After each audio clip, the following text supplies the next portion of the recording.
Nous avons toutes les raisons de venir adorer Dieu aujourd'hui. Alors on va prendre un temps pour célébrer, pour chanter, pour danser devant Dieu et lui dire combien il est bon, car ses bontés ne sont pas terminées. Chantons-le ensemble. Célébrons-le.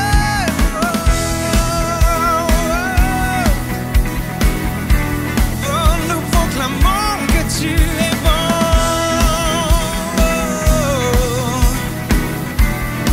Chantons-le.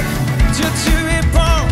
Dieu, tu es bon et ta grâce envers nous durera jamais. Oh Dieu, tu es bon. Dieu, tu es bon et ta grâce envers nous durera jamais. Pour tous les peuples et toutes les nations, de génération en génération, nous te louons. Alléluia, Alléluia, Alléluia, nous te louons pour qui tu es. Oh, nous te louons. Alléluia, Alléluia, Alléluia, nous te louons pour qui tu es, car tu es bon. Oh, oh, oh, oh. Dieu, tu es bon et ta grâce envers nous durera jamais. Oh, déclare-le. Dieu, tu es bon et ta grâce envers nous durera jamais. Oh, pour tous les peuples et toutes les nations, de génération en génération, nous te louons. Alléluia, Alléluia, nous te louons pour qui tu es. Nous te louons, nous te louons. Alléluia, Alléluia, nous te louons pour qui tu es, car tu es bon. On déclare ensemble, car tu es bon en tout temps. Oh, oh, oh, oh. On le déclare ensemble. Dieu, tu es bon. Oui, tu es bon en tout temps. En tout temps, tu es bon. Tu es bon en tout temps. En tout temps, tu es bon. Déclarons-le. En tout temps, oui, tu es bon. Tu es bon. Nous le chantons. Tu es bon en tout temps. En tout temps, tu es bon.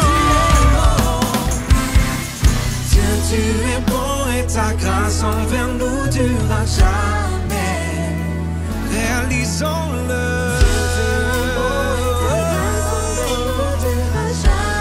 Dieu, tu es bon. Et ta grâce envers nous ne durera jamais. Dieu, tu es bon et ta grâce envers nous. Oh, pour tous les peuples et toutes les nations, de génération en génération, nous te louons. Déclare-le. Alléluia, Alléluia, nous te louons pour qui tu es. Nous te louons. Oh, nous te louons. Alléluia, Alléluia, nous te louons pour qui tu es. Oh, déclarons-le. Dieu, tu es. Nous te louons. Alléluia, Alléluia, nous te louons pour qui tu es. Pour qui tu es. Pour qui tu es. Oh, pour qui tu es. Tu es bon.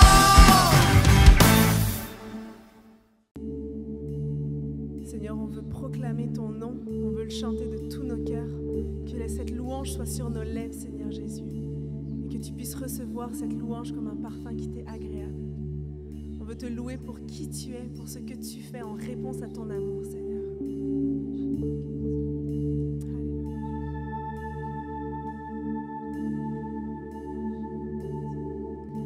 Tu étais là de la création, Fils unique du Dieu très haut. Les mystères de ta gloire révélés en toi, Christ notre Seigneur. Ah, ce nom est si merveilleux, ah, ce nom est si merveilleux, le nom de Jésus-Christ mon roi. Ah, ce nom est si merveilleux, ta beauté sans pareil. Oh, ce nom est si merveilleux, le nom de Jésus.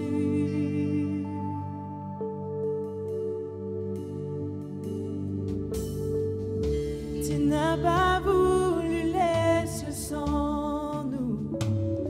Alors Jésus, tu es venu. Ton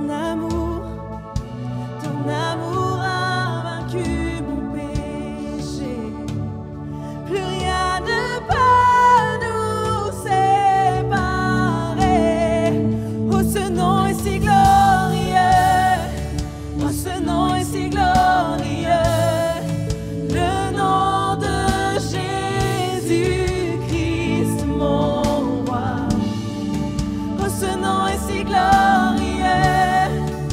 Sa beauté sans pareil.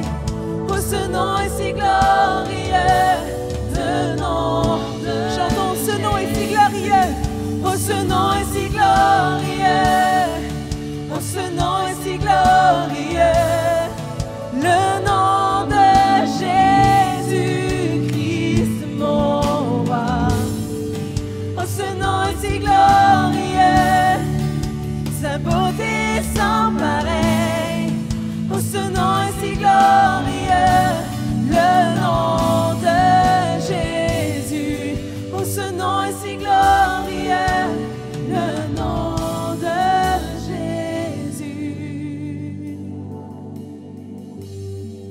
Oui, ton nom, Jésus, surpasse tout autre nom. Ton nom est vie, ton nom est puissant, Seigneur. Je chanterai ton nom à jamais, au roi ressuscité. Et la terre a tremblé, le voile s'est déchiré, désarmant la mort et le péché. Les cieux chantent ta gloire, l'écho de ta victoire, car tu es le roi ressuscité. Tu es sans rival, tu es sans égal. Dieu, tu triomphes à tout jamais. Oh, à toi soit le règne, à toi soit la gloire, car ton nom surpasse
ce nom est victorieux, le nom de Jésus-Christ, mon roi. Oh, ce nom est victorieux, sa puissance est sans pareil. Oh, ce nom est victorieux, le nom de Jésus. Tu es victorieux, tu es si merveilleux. Dieu, tu triomphes à tout jamais dans ma vie, dans mes situations, dans chaque saison. Dieu, tu triomphes à tout jamais. Oh, tu es si merveilleux, Jésus. Tu es le Dieu de ma vie. Seigneur, reçois toute la gloire et toute l'adoration. Nous te remercions pour ce soir. Nous te remercions, Père, pour tout ce que tu vas dire à nos cœurs, pour tous les miracles, pour tous les signes, les prodiges, pour la guérison, pour la délivrance. Merci, Seigneur, pour ce moment spécial, Seigneur. Saint-Esprit, je sais que tu es ici, mais aussi je déclare que tu es dans chaque foyer, dans chaque maison, dans chaque famille. Au nom de Jésus, Amen, Amen. Bonsoir à tous. J'espère que vous allez bien. J'espère que vous êtes assis pour recevoir la parole de Dieu, vous et toute votre famille. Je vous invite à vous connecter, à partager ce lien. Je voudrais ce soir vous partager. Nous avons plutôt un invité, le pasteur Blaise, un ami de la maison, un ami qu'on aime beaucoup. Préparez-vous. Pasteur Blaise, encore une fois, merci pour être là, pour nous soutenir, pour partager la parole de l'Évangile de notre vie. Merci, pasteur. À vous. Soyez bénis. Je rends grâce d'abord à notre Seigneur Jésus-Christ qui, par sa mort, a permis qu'aujourd'hui nous soyons ensemble, que nous soyons unis et que nous devenions une seule famille. Et je bénis le Seigneur aussi pour la vie de notre Père spirituel, l'apôtre Guillermo Maldonado, qui a permis cette connexion spirituelle. Et aujourd'hui, bien aimé, je sais que nous sommes unis, nous ne nous lâcherons plus et nous allons combattre ensemble le bon combat de la foi. Je bénis le Seigneur aussi pour la vie du pasteur José Murillo et son épouse, Pastora Ada. Moi, que le Seigneur les bénisse, des gens formidables et des gens qui aiment le Seigneur. Et vraiment, à chaque fois que nous venons là-bas à Toulouse, nous sommes très édifiés. Et le peuple de notre Église également est très édifié lorsqu'il vient chez vous. Je bénis le Seigneur pour le peuple du ministère international du roi de Jésus, pour votre zèle, votre enthousiasme pour le Seigneur. Vraiment, nous vous aimons énormément et nous vous transmettons les bénédictions venant de l'Assemblée chrétienne du roi Jésus de Paris. Alors, nous allons pouvoir justement partager un message très important. Et comme vous savez, nous sommes dans l'année du grand rattrapage. Il est important que chacun aujourd'hui, bien-aimé, puisse, s'il était peut-être encore pas, qui n'avait pas pris le train justement du grand rattrapage, aujourd'hui, il va falloir rattraper justement ce train et s'embarquer pour aller rapidement avec les autres à la rencontre de notre Seigneur, parce que Jésus revient bientôt. Alors, je vais partager un sujet qui me tenait à cœur, vu les temps dans lesquels nous sommes. Et c'est un enseignement que j'ai commencé à apporter à l'Église depuis quelques mois déjà, sur la maturité spirituelle. Bien aimé, il est important que tu comprennes que si tu n'es pas mature, je ne vois pas ce que tu vas faire auprès du Seigneur. L'enlèvement n'est pas pour toi. Et c'est pourquoi, bien aimé, nous devons rattraper le temps perdu, comme disait Béni. Nous devons rattraper le temps perdu. On a passé le temps peut-être à rêvasser dans les distractions. On n'a plus le temps de la distraction maintenant. Nous devons nous rattraper et accéder à la maturité. Et donc, cet enseignement a pris quelques mois. Et donc, j'ai commencé par énumérer justement certains domaines avec certains points qui montrent qu'une personne est mature ou immature. Et ensuite, nous avons vu les 6 piliers de la maturité. En d'autres termes, les choses qui caractérisent quelqu'un de mature, ou qu'est-ce qu'une personne mature doit faire, ou comment est-ce qu'on peut reconnaître une personne de mature. Et là, donc, nous avons vu 6 piliers. Et aujourd'hui, j'aimerais vous partager le 6e pilier que nous avons vu avec l'Église, parce que je pense que cela est très important dans les temps dans lesquels nous sommes. Ainsi, donc, nous allons aller rapidement dans la parole de Dieu. Nous allons aller dans 2 Timothée 4, verset 16, et lire la parole. Alléluia. 2 Timothée 4, verset 16 nous déclare ceci. Dans ma première défense, personne ne m'a assisté, mais tous m'ont abandonné. Que cela ne leur soit point imputé. C'est le Seigneur qui m'a assisté et qui m'a fortifié. Dans ma première défense, personne ne m'a assisté, mais tous m'ont abandonné. Je reprends encore. Dans ma première défense, personne ne m'a assisté, mais tous m'ont abandonné. Ici, bien aimé, c'est l'apôtre Paul qui parle, alors qu'il était en captivité. Il devait comparaître pour justement défendre l'œuvre de Dieu, défendre le mystère, défendre la parole de Dieu qu'il apportait, défendre l'Église du Seigneur qu'il est en train d'établir. Eh bien, personne ne l'a assisté. Et sachez que l'apôtre Paul, c'est un homme formidable que Dieu a utilisé puissamment. Et comme lui-même disait, il a travaillé plus que les apôtres de l'agneau, à savoir Pierre, Jacques et Jean et les autres. Il a travaillé plus qu'eux. Et nous connaissons le témoignage de Paul en lisant les Actes des Apôtres, comment Dieu l'utilisait puissamment. Des fois, il imposait les mains sur un mouchoir, on emmenait le mouchoir à Toulouse, on imposait sur les malades étaient guéris, les possédés étaient délivrés. Donc, les gens ont reçu de la part de Paul beaucoup de bienfaits, des guérisons, des délivrances, la restauration. Mais là, alors qu'il devait défendre l'œuvre de Dieu, personne ne l'a assisté. Bien-aimé, il est important que tu comprennes qu'une personne mature, et ça c'est le 6e pilier de la maturité spirituelle, c'est quelqu'un qui est capable de défendre l'œuvre de Dieu. Un enfant ne voit pas l'intérêt de défendre sa maison tant qu'il a son petit bonbon, tant qu'il a à manger, eh bien, ça lui suffit. Mais c'est un adulte, quelqu'un de mature qui voit l'intérêt de défendre sa maison, de défendre son travail, de défendre l'œuvre et, en l'occurrence, défendre l'œuvre de Dieu. C'est là qu'on voit les chrétiens matures, les gens qui sont capables de défendre l'œuvre de Dieu. Pourquoi il faut défendre l'œuvre de Dieu? Parce que l'œuvre de Dieu sera toujours combattue par le diable. Parce que le diable veut emmener un maximum de personnes en enfer. Et au contraire, Dieu lui veut emmener un maximum dans son royaume. C'est pourquoi 1 Timothée 2, 3 nous déclare ceci. Dieu veut que tous les hommes soient sauvés et parviennent à la connaissance de la vérité. Ça, c'est la volonté de Dieu. Dieu veut qu'un maximum soit sauvé et le diable veut qu'un maximum aille en enfer avec lui. Voilà pourquoi, bien-aimé, l'œuvre de Dieu sera toujours combattue. Mais quand l'œuvre est combattue, il faut absolument qu'il y ait des personnes matures qui défendent l'œuvre. Si vous voyez aujourd'hui, bien-aimé, tous les désordres qu'il y a dans les églises, vous voyez, bien-aimé, les divisions, toutes ces choses, à 90%, c'est l'œuvre du diable. Et à 10%, bien-aimé, c'est l'œuvre de l'homme, c'est l'irresponsabilité de l'homme qui cause cela.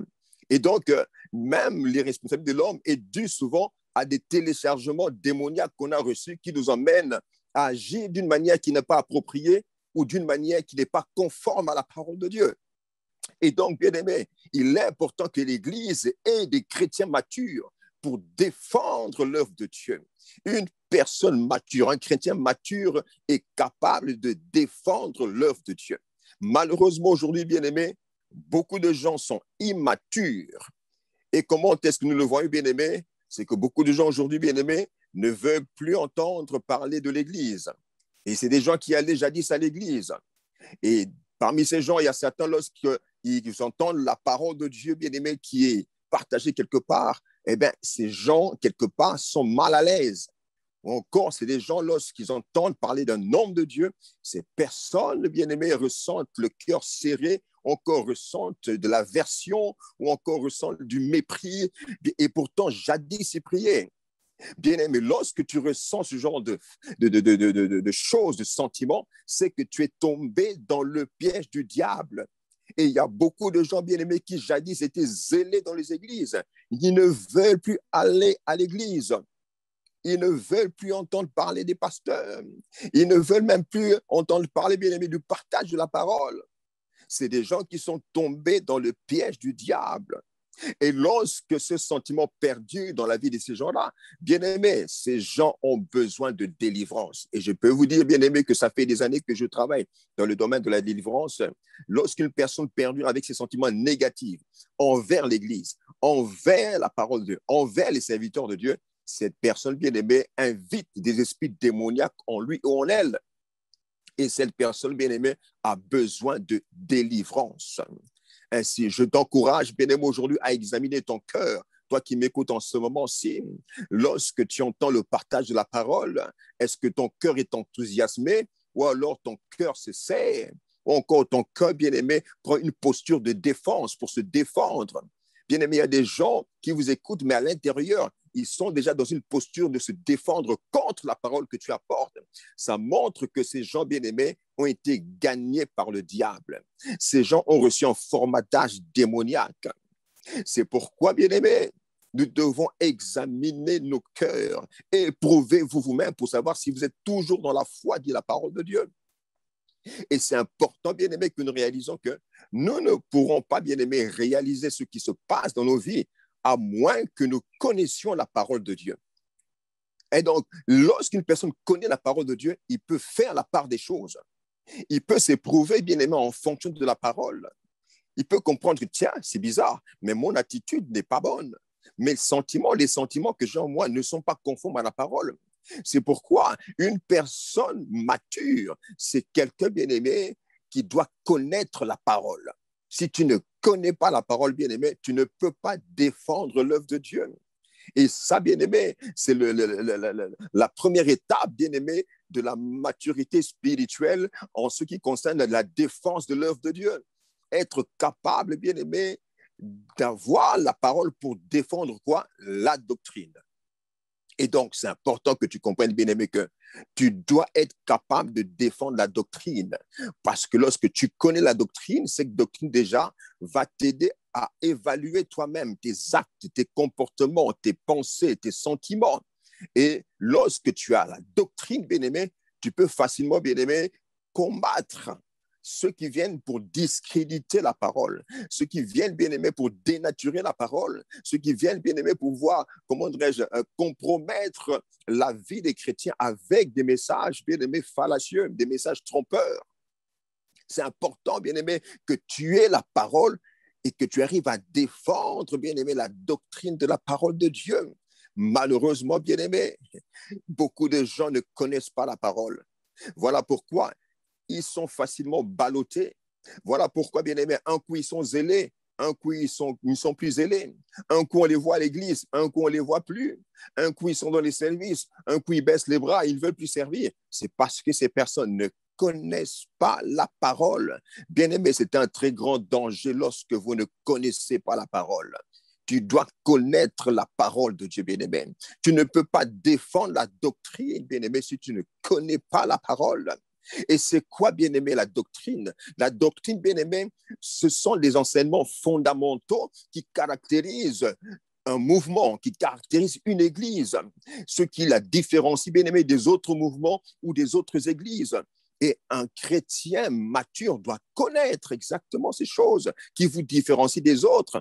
Parce que les gens vous diront que voilà, Dieu est partout, on a le même Dieu. Non, bien-aimé, nous n'avons pas le même Dieu. Tu dois connaître la doctrine pour défendre la doctrine.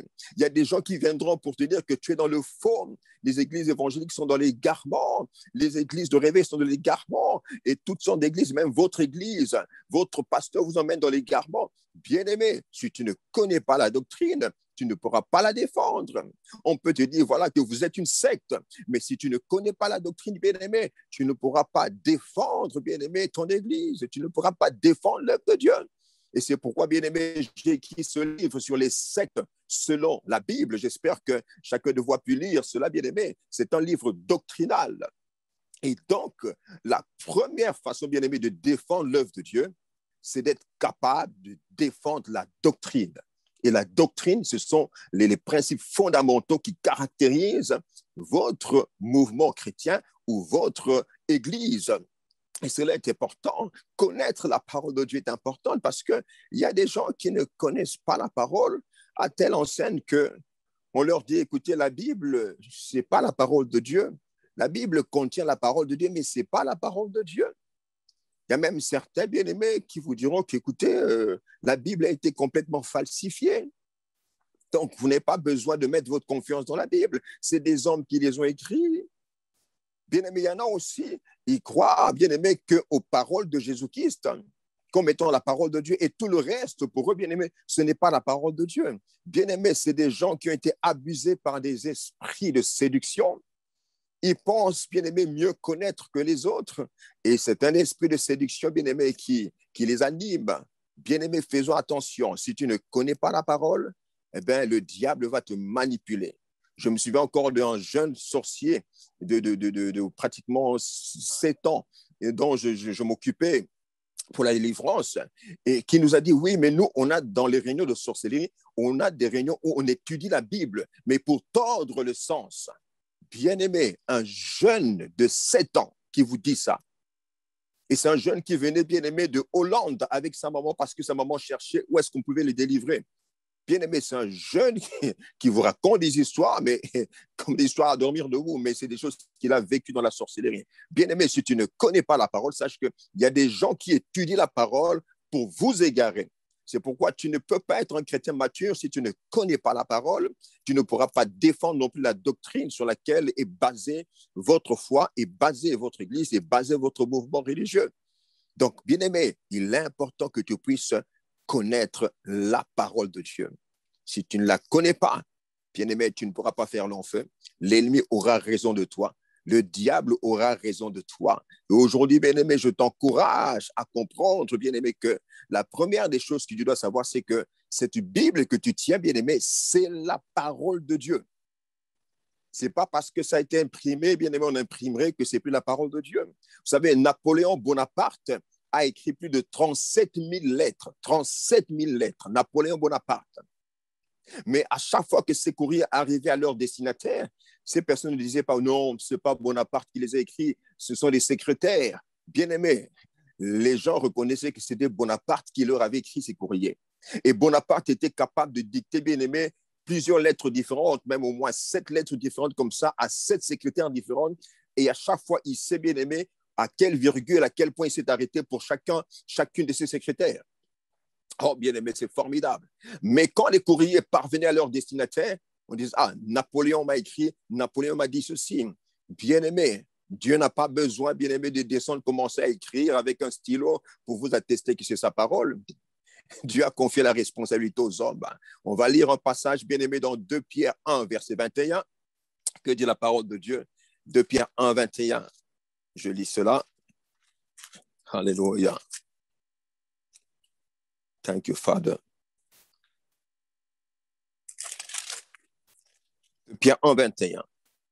Car ce n'est pas par une volonté d'homme qu'une prophétie a jamais été apportée, mais c'est poussé par le Saint-Esprit que des hommes saints ont parlé de la part de Dieu. En d'autres termes, bien-aimés, ce n'est pas par la volonté des hommes que les prophéties ont été apportées, mais c'est poussé par le Saint-Esprit que des hommes ont parlé de la part de Dieu. On n'a pas besoin de voir Dieu visuellement comme ça, mais Dieu suscite des personnes à travers qui il parle. Et lorsque ces gens parlent, c'est Dieu qui parle. Nous allons lire un autre passage dans 2 Timothée, chapitre 3, verset 16. La parole dit ceci. In the name of Jesus, thank you, Father. La parole déclare ceci. Toute écriture est inspirée de Dieu et utile pour enseigner, pour convaincre, pour corriger, pour instruire dans la justice, afin que l'homme de Dieu soit accompli et propre à toute bonne œuvre. Donc, toute écriture, dans la version Martin, il est écrit, toute l'écriture est inspirée de Dieu. Ainsi donc, bien-aimé, cette parole a été inspirée de Dieu. Et parce qu'inspirée de Dieu, c'est la parole de Dieu. Bien-aimés, faisons attention. Si nous ne comprenons pas que la Bible est la parole de Dieu, l'ennemi pourra facilement nous sortir de l'Église. L'ennemi pourra facilement nous emmener à nous dresser contre nos conducteurs, contre nos leaders qui nous ont pourtant aidés, bien-aimés, dans une longue partie de notre vie. On va lire un autre passage. Exode 34, verset 1. Alors, Exode 34, verset 1. Que dit la parole de Dieu? Vous allez voir que là, c'est encore beaucoup plus explicite. Alléluia. L'Éternel dit à Moïse, taille 2 tables de pierre comme les premières et j'y écrirai les paroles qui étaient sur les premières tables que tu as brisées. Waouh! Bien-aimé, l'Éternel dit à Moïse, taille 2 tables de pierre comme les premières et j'y écrirai. Et là, c'est Dieu qui dit qu'il va écrire. Bien-aimés, vous voyez que ne suivez pas toutes ces personnes, bien-aimés, qui ont été formatées par le diable, qui sont même animées par des esprits démoniaques pour égarer la multitude. Dieu a écrit une partie. Le décalogue a été écrit par Dieu lui-même. Nous allons lire, bien-aimés, Exode 17, verset 14. Exode 17, 14. Que dit la parole de Dieu? Waouh! C'est merveilleux, bien-aimé, de connaître ta parole. Exode 17, 14. L'Éternel dit à Moïse, écris cela dans le livre pour que le souvenir s'en conserve et déclare à Josué que j'effacerai la mémoire d'Amalek de dessous les cieux. Là, c'est Dieu qui dit à Moïse, écris-le.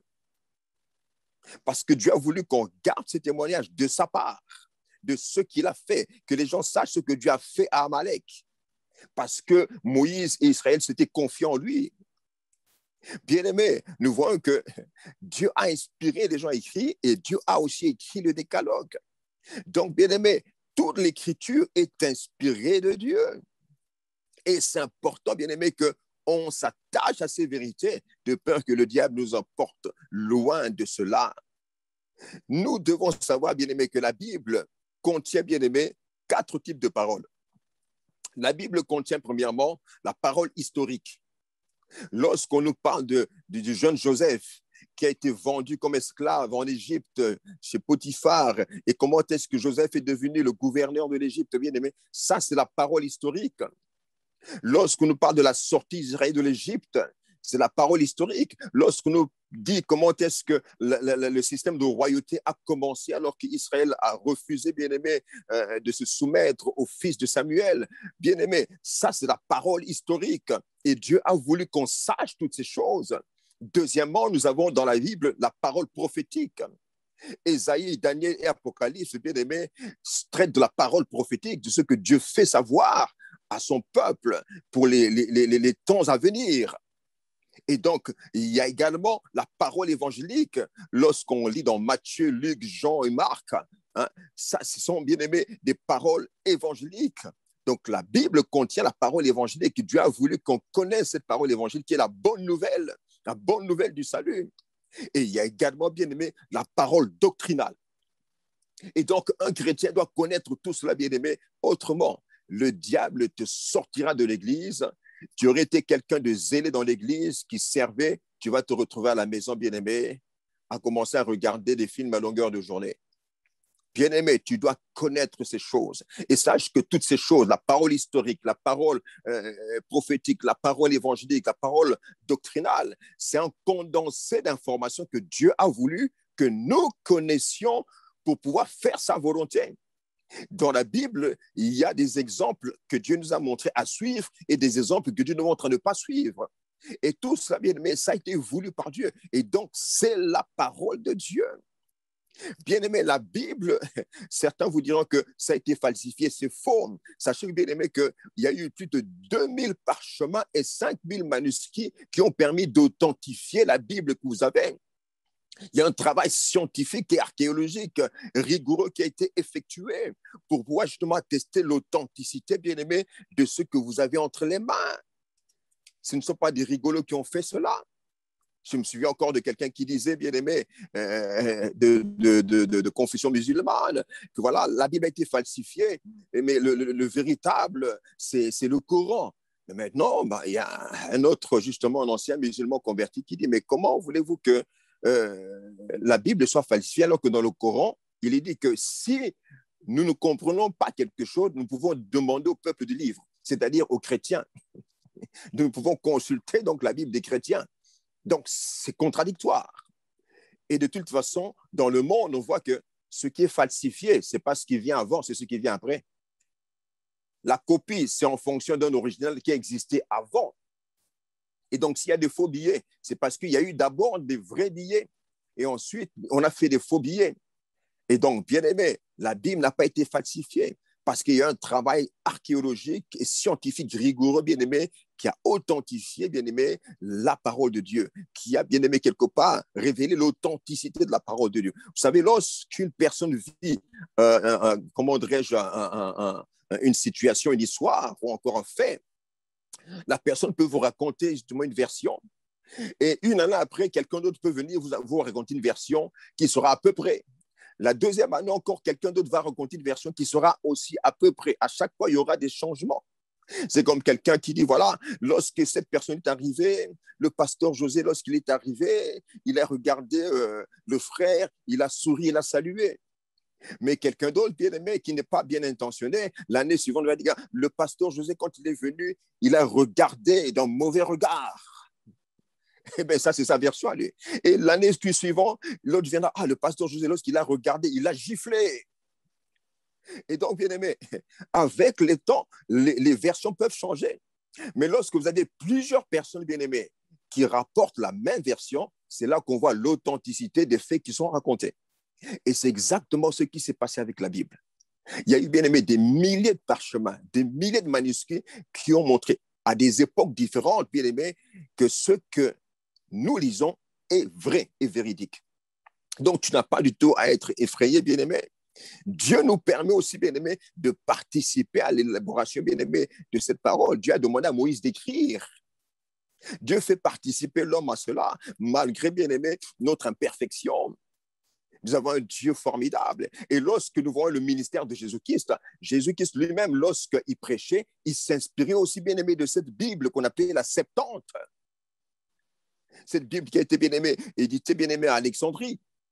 Jésus-Christ s'inspirait de cela. Lorsque Jésus-Christ parle de la veuve de Sarepta et qui dit, bien aimé aux pharisiens, oui, mais au temps d'Élie, il y avait plusieurs veuves, mais Élie n'est allé qu'auprès de la veuve de Sarepta. Et ces gens ont compris que Jésus-Christ parlait quelque part de leur comportement. Mais il s'inspirait de quoi? De cette Bible-là, Jésus-Christ. Lorsque, bien aimé, on voit dans la Bible, par exemple, le roi David qui dit « Je serre ta parole dans mon cœur afin de ne pas pécher contre toi ». De quelle parole s'agissait-il? Mais c'est cette même parole. Ils avaient des manuscrits. Donc, toutes ces choses que Dieu voulait que le monde sache, que les chrétiens sachent, ont été écrites au fil des siècles. Et les gens bien-aimés doivent comprendre que ça a été la volonté de Dieu que ces choses bien-aimées soient établies, soient inscrites dans des livres pour les garder et qu'on puisse s'en inspirer pour pouvoir vivre selon sa volonté. Bien-aimés, il y a des témoignages des personnes qui ont été ravies au ciel, qui ont vu un grand exemplaire de la Bible. Et même certains qui ont été ravis, le Seigneur leur a demandé, oui, mais qu'est-ce que tu lis dans la parole? Qu'est-ce que tu as lu dans la parole concernant telle situation? Waouh! Bien-aimé, vous savez, l'ignorance est très mauvaise. Mon peuple périt parce qu'il manque la connaissance. Si tu es ignorant, bien-aimé, le diable te mènera par le bout du nez. Si tu es ignorant, bien-aimé, sache que tu vas mourir avant le temps. Si tu es ignorant, sache que tu vas rater un enlèvement et tu finiras en enfer. Voilà pourquoi tu dois connaître la parole de Dieu. Bien-aimé, c'est important que nous réalisons bien-aimé, que les prophéties, bien-aimé, qui ont été écrites dans la parole de Dieu se sont accomplies. La reconstitution d'Israël en tant que nation en 1948, alors qu'ils étaient dispersés dans le monde entier, bien aimé, c'est l'accomplissement d'une prophétie biblique. Lorsque le Seigneur dit dans Marc 16, à partir du verset 17, « Voici les miracles qui accompagneront ceux qui ont cru. En mon nom, ils parleront de nouvelles langues, ils chasseront les démons, ils imposeront les mains aux malades, ils seront guéris. » Bien-aimé, ces choses s'accomplissent aujourd'hui. Jésus l'a dit il y a plus de 2000 ans. Donc, c'est réellement la parole de Dieu. Bien-aimé, il est important que tu comprennes que tu ne peux pas défendre l'œuvre de Dieu en ces temps de la fin où le diable s'acharne à détruire l'Église si tu ne connais pas la parole, si tu ne peux pas défendre la doctrine. Que Dieu nous aide, bien-aimé, à comprendre, bien-aimé, cette réalité. Et tout ce que nous vivons aujourd'hui, bien-aimés, nous voyons, bien-aimés, ces soubresauts médiatiques, bien-aimés, qui montrent que le gouvernement mondial va se mettre en place. Mais la Bible en parlait déjà. Lisez dans l'Apocalypse. Donc, ces choses s'accomplissent parce que c'est la parole de Dieu. Bien-aimés, que le diable ne nous trompe pas. Nous devons nous détélécharger des choses que le diable a mis en nous pour nous empêcher de faire la volonté de Dieu et de participer en enlèvement. Que Dieu nous aide à comprendre cela, bien-aimé. Ainsi, la Bible, bien-aimé, c'est un condensé d'informations que Dieu voulait que tu connaisses. C'est important, bien-aimé, que tu puisses maîtriser cela parce que l'ennemi viendra auprès de toi, bien-aimé, pour te sortir de l'Église, te sortir de la foi. Et si tu connais la parole, bien-aimé, tu sauras comment, bien-aimé, réagir face aux circonstances. Quelles que soient les déceptions, bien-aimé, tu sauras comment réagir, comment parler, comment te défendre. Tu sauras parce que tu connais la parole. Il y a des chrétiens, bien-aimés, pour un oui ou pour un non, ils arrêtent de venir à l'église. Pour un oui ou pour un non, ils arrêtent de servir. Ils se fâchent, des fois même, ils parlent insolemment contre leur conducteur. Bien-aimé, ça montre que ces gens ne connaissent pas la parole. Une personne qui connaît la parole ne peut pas agir ainsi. Ce n'est pas parce que tu as rencontré des déceptions que tu vas baisser les bras, que tu ne vas plus venir à l'église, que tu ne vas plus prier à la maison. Bien-aimé, ça montre qu'on ne connaît pas la parole. Et sache que là, bien-aimé, tu es une proie facile pour le diable. C'est pourquoi, bien-aimé, je t'encourage à comprendre que tu dois défendre la doctrine de la parole de Dieu. Tu dois défendre la doctrine afin de préserver les âmes et de te préserver toi-même. Paul disait ceci à Timothée en enseignant ces choses. Tu sois un bon serviteur, mais aussi, il lui demandait à ce qu'il puisse aussi bien les garder, bien-aimés. Paul demanda à Timothée de garder, d'être un exemple, bien-aimé, en conduite, en parole, en acte. Et en enseignant ces choses, bien-aimé, aux autres, il se sauvera lui-même et il sauvera aussi ceux qui l'écoutent. Bien-aimé, c'est important que tu connaisses la parole. Beaucoup ont abandonné la parole, bien-aimé. Tu dois commencer à prendre du temps à lire la parole. Parce que le monde des ténèbres aussi étudie la parole. Le monde des sorciers étudie la parole pour égarer, influencer les hommes de Dieu. Dernièrement, je faisais une délivrance et le démon disait que oui, on avait envoyé un sorcier dans votre église. On n'arrive pas à pénétrer, mais celui-là, on l'a envoyé, mais il a échoué, un incapable. Mais ce garçon avait commencé à emmener des doctrines bizarres. Et donc, il a été tout de suite repéré par les jeunes de l'église. Et depuis, il ne vient plus, il a fui. Bien aimé, le démon l'a dévoilé. C'était un sorcier. Vous voyez que si vous ne connaissez pas la parole, bien aimé, l'ennemi se jouera de vous. C'est pourquoi aujourd'hui, bien aimé, je t'en supplie. Tu dois connaître, bien aimé, les fondements de la parole qui caractérisent l'église, le mouvement, le christianisme. C'est important. Hébreux 6, verset 1-2. Que dit la parole de Dieu? Alors, c'est pourquoi, laissant les éléments de la parole de Christ, tendant à ce qui est parfait, sans poser de nouveau le fondement du renoncement aux œuvres mortes, de la foi en Dieu, de la doctrine des baptêmes, de l'imposition des mains, de la résurrection des morts et du jugement éternel. Donc, vous voyez, l'apôtre Paul est en train de... L'apôtre Paul est en train de faire une remarque justement à ce peuple qui s'était converti, de ceux qui étaient encore dans les rudiments, des choses élémentaires. Et aujourd'hui, on voit que, bien aimé, dans l'Église, effectivement, beaucoup de gens ont besoin qu'on leur apprenne encore des choses élémentaires. Par exemple, au niveau du salut, il y a des gens, bien aimés, qui pensent finalement, non, Dieu est miséricordieux, et même si les gens prient dans une autre religion, ils seront sauvés. Bien aimé, il n'y a de salut en aucun autre qu'en Jésus-Christ. Et tu dois être capable de défendre, bien aimé, de défendre cette vérité.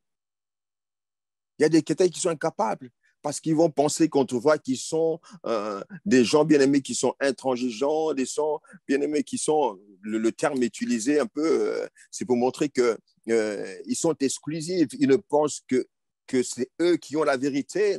Le terme utilisé souvent, là je le perds un peu, mais bien aimé, tu dois connaître la vérité. Jésus-Christ n'est pas mort en vain.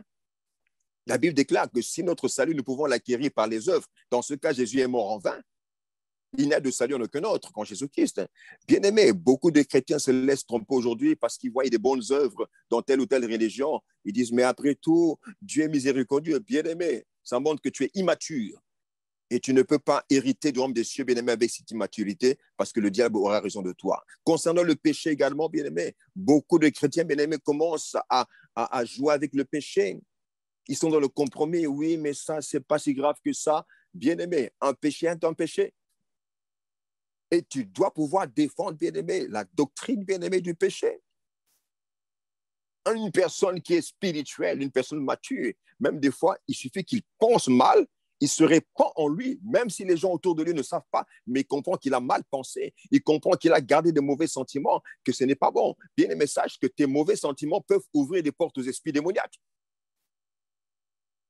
Et donc, c'est important, bien aimé, qu'on puisse réellement s'examiner. Sommes-nous réellement des personnes qui connaissons la parole? Sommes-nous capables de défendre la doctrine? Ou on va plutôt, bien aimé, accepter tout ce que le monde est en train d'emmener dans l'Église? La doctrine du baptême. Il y a des gens qui pensent que parce qu'ils ont été baptisés du Saint-Esprit avec le baptême qu'ils avaient quand ils étaient petits à l'Église catholique, il n'y a pas de souci. Mais l'apôtre Pierre a été prêché au premier le centenier romain avec sa famille. Ils ont été baptisés du Saint-Esprit. Il a compris que malgré le baptême du Saint-Esprit, ils doivent être baptisés dans les eaux. Être baptisés au nom du Père, du Fils et du Saint-Esprit. Et là aussi, le nom est au singulier, parce que c'est le nom qui représente, bien aimé, cette Trinité, le nom de Jésus. C'est pour vous allez voir que lorsque Paul baptisait, il baptisait au nom de Jésus-Christ. Donc, tu peux baptiser au nom du Père, du Fils et du Saint-Esprit et tu plonges une fois, mais ce n'est pas au nom du Père, tu plonges, au nom du Fils, tu plonges, au nom du Saint-Esprit, tu plonges. Non, parce que le baptême symbolise la mort, l'ensevelissement avec Christ. Et le Père n'est pas mort, le Saint-Esprit n'est pas mort, mais c'est le Fils qui est mort. C'est pourquoi lorsqu'on baptise, on baptise au nom de Jésus-Christ ou au nom du Père, du Fils, du Saint-Esprit. On plonge une fois, bien aimé, parce que ce nom représente cette Trinité. Et donc, lorsqu'on ne connaît pas cela, bien-aimé, on méprise le baptême. Mais la Bible déclare, celui qui croira et qui sera baptisé sera sauvé. Bien-aimé, il y a des gens qui viennent de nos églises qui ne sont pas baptisés, bien-aimé. On ne peut pas mettre la charrue et les bœufs. Jésus-Christ a dit à Jean-Baptiste, laisse faire ce qui est juste, ce qui est conforme au principe divin. On voit des gens, bien-aimés, la délivrance, ça ne leur dit rien. Il y a des gens qui viennent à l'église, bien-aimés, qui sont possédés. Et des fois, on voit, le Seigneur nous montre. Mais ces gens bien-aimés ne savent pas. Et donc, nous sommes appelés, bien-aimés, à pratiquer la délivrance parce que chaque chrétien, bien-aimé, mature est capable de délivrer quelqu'un, de posséder. Et il y a des gens, quand ils voient cela à l'église, ils ont peur. Ils disent, oui, c'est quoi ça? Mais ils ne veulent plus venir à l'église. Et ils se disent chrétiens. Bien-aimés, c'est des gens immatures et même des fois pas convertis du tout. Bien-aimé, si tu as peur des démons, ça montre que tu n'es pas converti. L'imposition des mains, c'est important. La Bible dit que ceux qui sont malades appellent les anciens qui vont lui imposer les mains et faire l'onction d'huile. Bien aimé, tout ça, ce sont des choses importantes que nous devons pratiquer. Il y a des gens qui trouvent ça bizarre. Lorsqu'on impose les mains, les gens tombent. Mais c'est normal parce qu'il y a l'onction qui se dégage. Oui, mais pourquoi les gens tombent? Mais c'est normal. Lorsqu'on impose les mains, l'onction se dégage et les démons, des fois, sont comment dirais-je, agités. Et ils agitent la personne qui tombe. Et plusieurs fois, on le voit, la sanctification. Sans la sanctification, personne ne verra Dieu. La doctrine de la dîme, bien aimé, la dîme est importante. Il y a des gens qui voudront que la dîme n'existe plus. Mais pourtant, alléluia, la dîme est importante, bien aimé. Toi, aujourd'hui, bien aimé, tu vas à l'église et tu sais que l'église, c'est la maison de Dieu. La colonne et la poutre de la vérité, la maison de Dieu. Toi aussi, tu as une maison, tu as un appartement. Et donc, pour rencontrer, bien-aimé, Dieu, être édifié, tu vas dans la maison de Dieu. Mais toi, bien-aimé, tu payes ton loyer. Qui va payer, bien-aimé, le loyer de la maison de Dieu? Qui va payer l'électricité? Toutes ces choses. Bien-aimé, c'est nous, les enfants de Dieu, qui allons payer cela. Et c'est à travers la dîme, en réalité, qui revient d'office à Dieu, que Dieu paye ses factures pour sa maison. Que Dieu peut aussi assister certaines personnes avec cette dîme bien-aimée qu'on donne qui lui appartient parce qu'il t'a donné la force de travailler, il t'a donné la santé, il t'a protégé contre tous les pièges de l'ennemi, contre toutes les attaques de l'ennemi. Donc, c'est normal que Dieu ait sa part dans le travail que tu fais ou la rémunération que tu reçois. Et donc, bien-aimé, c'est ça la dîme. Et sache que ce que Dieu te demande n'est rien comparé à ce que lui va te donner, lui va se rendre. Bien-aimé, ça montre qu'on n'est pas converti du tout, on est immature lorsqu'on ne comprend pas ces choses, lorsqu'on garde les petits sous qu'on a, alors qu'avant qu'on ait du travail, bien-aimé, peut-être que le peu qu'on avait, on donnait, mais une fois qu'on a eu du travail, donner la dîme devient un problème, alors que c'est Dieu qui nous a aidés à avoir ce travail. C'est Dieu qui a touché le cœur d'un patron, alors que tu es dans un pays, bien-aimé, où des autochtones n'ont pas de travail, sont au chômage. Ça montre l'immaturité des gens. Bien-aimés, ce sont les choses que nous devons comprendre. Jésus-Christ n'a pas aboli, bien-aimé, la loi. La loi n'a pas été abolie. Il est venu parfaire la loi. Dans d'autres termes, nous devons faire mieux que ce que faisaient les gens dans la loi. C'est ça qu'on appelle parfaire la loi. Et c'est pourquoi, bien-aimé, moi, quand je donne ma dîme, je donne toujours au-delà de la dîme. Alléluia. Alléluia. Bien-aimé, aujourd'hui, tu vas, bien-aimé, sauter dans le train en marche, le train du grand rattrapage, parce que tu dois te rattraper. Lorsqu'on parle du parler en langue, il y a des gens qui ne voient pas l'importance de parler en langue. Il y a une sœur bien-aimée qui venait à l'église qui ne voyait pas l'importance de parler en langue, bien-aimée. Une fois, elle a participé à la maison de prière, bien-aimée, mais mon épouse dirigeait la maison de prière. Et mon épouse a déclaré que la bénédiction descend, et bien, boum, le parler en langue est tombé sur elle. Elle ne savait plus s'arrêter. Elle parlait en langue saisie. Elle était étonnée. Pourtant, elle ne cherchait pas le parler en langue. Bien-aimé, mais toi, tu dois chercher le parler en langue. Parce qu'avec le parler en langue, bien-aimé, tu peux faire toutes sortes de prières. Avec le parler en langue, tu peux adorer le Seigneur. Avec le parler en langue, tu peux intercéder. Avec le parler en langue, tu peux faire des prières d'autorité. Tu fais le combat spirituel. Donc, c'est important, bien-aimé, que tu comprennes toutes ces choses, bien-aimé. Il y a des gens, bien-aimés, qui ne voient pas l'importance de la paternité. Bien-aimé, la paternité est un message de la fin des temps. On aura l'occasion de partager sur la paternité. Mais lorsqu'on lit dans Malachie 4, verset 6, on voit qu'avant que le jour grand et redoutable n'arrive, mais il faudra absolument que les gens bien-aimés retournent à leur père et que les pères bien-aimés retournent à leurs enfants. Le cœur des pères aux enfants et le cœur des enfants à leur père. Et le tout, c'est au pluriel. Les pères au pluriel, les enfants au pluriel. Il n'y a pas qu'un seul père. C'est pourquoi Paul a appelé Timothée son fils légitime dans la foi. Bien-aimé, beaucoup ont mal compris le message de la paternité, mais c'est un message de la fin des temps. Et lorsque tu ne connais pas la parole, tu ne peux pas défendre l'œuvre de Dieu parce que tu ne peux pas défendre la doctrine. Et si tu ne peux pas défendre la doctrine, bien-aimé, tu n'es nulle part. L'ennemi peut te déloger de ton église. Et là, bien-aimé, tu restes à la maison et tu ne fais plus la volonté de Dieu, mais tu fais ta propre volonté. Que le Seigneur te convainque de prendre une bonne offrande, bien-aimé. Ne donne pas, bien-aimé, ce qui n'a pas de valeur. Dieu disait à Israël, vous n'emmenez pas des bêtes chétives à vos gouverneurs, mais qu'est-ce que vous m'emmenez là? Mais bien aimé, Dieu est plus qu'un gouverneur. Les gens emmenaient des choses, bien aimé, de valeur au gouverneur. Bien aimé, prends quelque chose de valeureux et je vais prier pour toi, bien aimé, que l'Éternel puisse répandre la bénédiction, que tu puisses moissonner au nom de Jésus-Christ. Prépare ton offrande, bien aimé, avec conviction. On ne te force pas, bien aimé, mais que le Saint-Esprit te parle. Si vraiment tu es un chrétien, si vraiment tu es un enfant de Dieu, bien aimé, que le Saint-Esprit te parle et je vais prier maintenant pour toi. Alléluia. Éternel notre Père, nous te disons merci parce que nous avons beaucoup reçu de toi. Et tu nous as donné ce que personne au monde ne peut donner. Tu nous as donné ton Fils unique en qui tu avais mis toute ton affection. Éternel, merci parce qu'il est venu se dépouiller de toute cette gloire qu'il avait. Lui qui était puissant, ô Père éternel, pour nous et des personnes insignifiantes, il s'est donné totalement, éternel. Voilà pourquoi ton peuple t'apporte maintenant cette offrande, éternel Père. Éternel Père, je te recommande en même temps les dîmes de ces enfants, éternel Père, qui ont compris le principe de la dîme. Éternel, puisses-tu menacer pour eux ceux qui viennent d'œuvrer dans leurs activités et dans leur demeure au nom de Jésus-Christ. Que les écluses de cieux leur soient ouvertes au nom puissant de Jésus. Éternel, souviens-toi en cette fin des temps, dans cette année de rattrapage, de grand rattrapage, tous ceux qui vont faire l'effort de s'accorder avec ta parole, éternel, qu'ils voient ta main puissante au nom puissant de Jésus-Christ.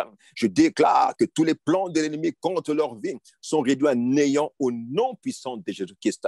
Éternel, je bénis cette assemblée, le ministère international, le roi Jésus, et nous bénissons, éternel Papa, et ton serviteur et ta servante, dans le nom puissant de Jésus. Amen. Soyez bénis au nom de Jésus-Christ. À la prochaine. Alléluia, alléluia. Amen. Gloire à Dieu pour tout ça. Gloire à Dieu pour cette parole que le pasteur Blaise a déclarée sur nos vies, sur vos vies. Merci, pasteur Blaise. Merci encore une fois pour nous avoir bénis ce soir.